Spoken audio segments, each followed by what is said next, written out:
یہ مختصر زندگی مالک کی ریس پہ لے آؤ، مالک کی چوکھٹ پہ لے آؤ۔ کہا مشکل نہیں ہے، یہ آسان ہے، آپ تبلیغ کا کام جاری رکھیں تو اس کا نتیجہ کیا ہوگا؟ ایک دن فرمایا کہ یہ بات اثر انداز ہوگی۔ روزانہ میں آپ کو کہتا ہوں 2 رکوع قرآن مجید کے اپنی زندگی میں شامل کرو، صبح کا آغاز قرآن مجید کی تلاوت سے کرو، اور اگر ہو سکے تو راتوں کی تنہائیوں میں کبھی قرآن پڑھا کرو۔ لوگ کہتے ہیں جی وہ فلاں خبر میں نے سنی، تو میاں آپ نے کیسے سنی؟ کہا رات نیند نہیں آ رہی تھی، میں چینل کھول کے بیٹھ گیا۔ میں نے کہا کاش نیند نہیں آ رہی تھی، قرآن کھول کے بیٹھ جاتے۔ میرے حضور نے فرمایا کہ راتوں کی تنہائیوں میں اٹھ کے قرآن پڑھو اور قرآن پڑھتے ہوئے رویا کرو۔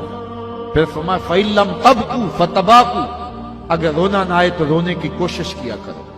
حضرت داتا گنج بخش علی حجویری علیہ رحمہ سے ایک مرید نے پوچھا حضرت اگر رونے کی کوشش کریں پھر بھی رونا نہ آئے؟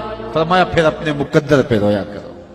اتنے سنگ دل ہو گئے ہو کہ رونا چاہتے بھی ہو تمہاری آنکھیں آنسوں کا خراج نہیں دیتی۔ تو کتاب اللہ سے اپنے تعلق کو مضبوط کرو اور روزانہ 2 رکوع قرآن مجید کی اپنی زندگی میں شامل کر لو۔ اپنی صبح کا آغاز کلام اللہ کی تلاوت سے کرو۔ فرمایا گیا اگر تمہارا رب سے باتیں کرنے کو جی چاہے تو قرآن کھول کے بیٹھ جایا کرو۔ یہ رب سے ہم کلام ہونا ہے، یہ رب سے مخاطبہ ہے۔ تو فرمایا فذکر ان نفعت الذکر سیذکر من یخشی، ان قریب محبوب تیری نصیحت کو لوگ مانیں گے۔ کون؟ جن کے سینے میں خشیت ہے، جن کے سینے میں اللہ کا ڈر ہے، وہ تیری باتوں کو روح میں اتاریں گے۔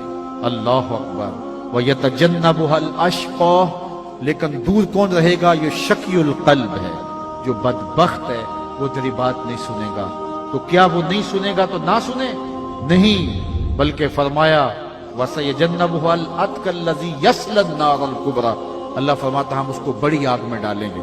جس آگ کو میرے حضور بھی بڑی کہیں، میرا رب بھی بڑی کہے، وہ کتنی بڑی ہوگی؟ کہا پھر اس بڑی آگ میں ڈالیں گے، تو آگ میں ڈالا جائے گا تو وہ جلس جائے گا؟ کہا نہیں، ثم لا يموت فیہا، پھر وہ اس آگ میں مرے گا نہیں۔ چونکہ اچھا آگ میں مرے گا نہیں تو پھر جیے گا؟ کہا ولا یحییٰ، جیے گا بھی نہیں۔ ایسی حالت ہوگی کہ نہ موت آئے گی، چونکہ موت آئے تو جان چھوٹ جائے، موت بھی نہیں آئے گی، زندگی بھی نہیں ہوگی۔ دائیں بھی آگ، بائیں بھی آگ، آگے بھی آگ، پیچھے بھی آگ، نیچے اور اوپر بھی آگ ہی آگ۔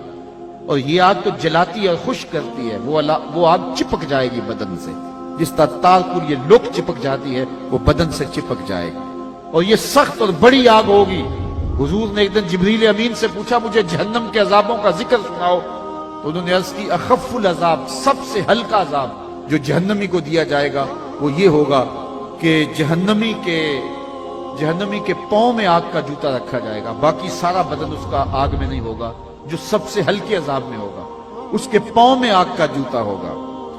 یغلی منہما دماغہ، اس کی حدت، شدت اور گرمی، حرارت اتنی ہوگی کہ دماغ پگھل کے ناک اور کانوں کے راستے سے باہر آ جائے گا۔ یہ سب سے ہلکے عذاب کی کیفیت ہے، اور جو سخت عذاب ہے اس کی کیفیت کیا ہوگی؟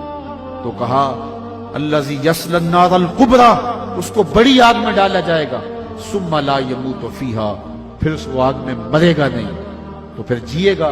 کہا ولا یحییٰ، جیے گا بھی نہیں، نہ موت نہ زندگی۔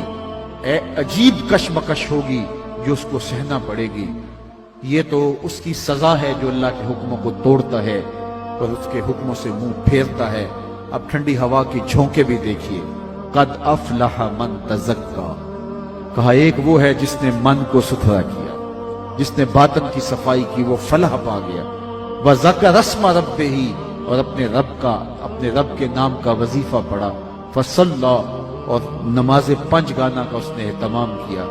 یہ وہ خوش نصیب ہوگا کہ جو فلاح پانے والا ہے، کامیابی اور کامرانی کے راہ پہ چلنے والا ہے، ذکر کی دھونی رما کر کے زندگی میں چراغاں کرتا ہے اور زندگی میں خوشبوئیں بکھیرتا ہے، یہ کامیاب ہے۔ اللہ اکبر۔ بل توثرون الحیات الدنیا، پھر حضرت انسان کی جو خصلت تھی اس کو بیان فرمایا، تم تو جیتی دنیا کے پیچھے ہی بھاگو گے، یہ جہاں تمہیں میٹھا لگتا ہے، اس کی شیرینیاں تمہیں بھا جاتی ہیں، یہ سب کچھ جاننے کے باوجود بھی یہ دنیا مختصر ہے،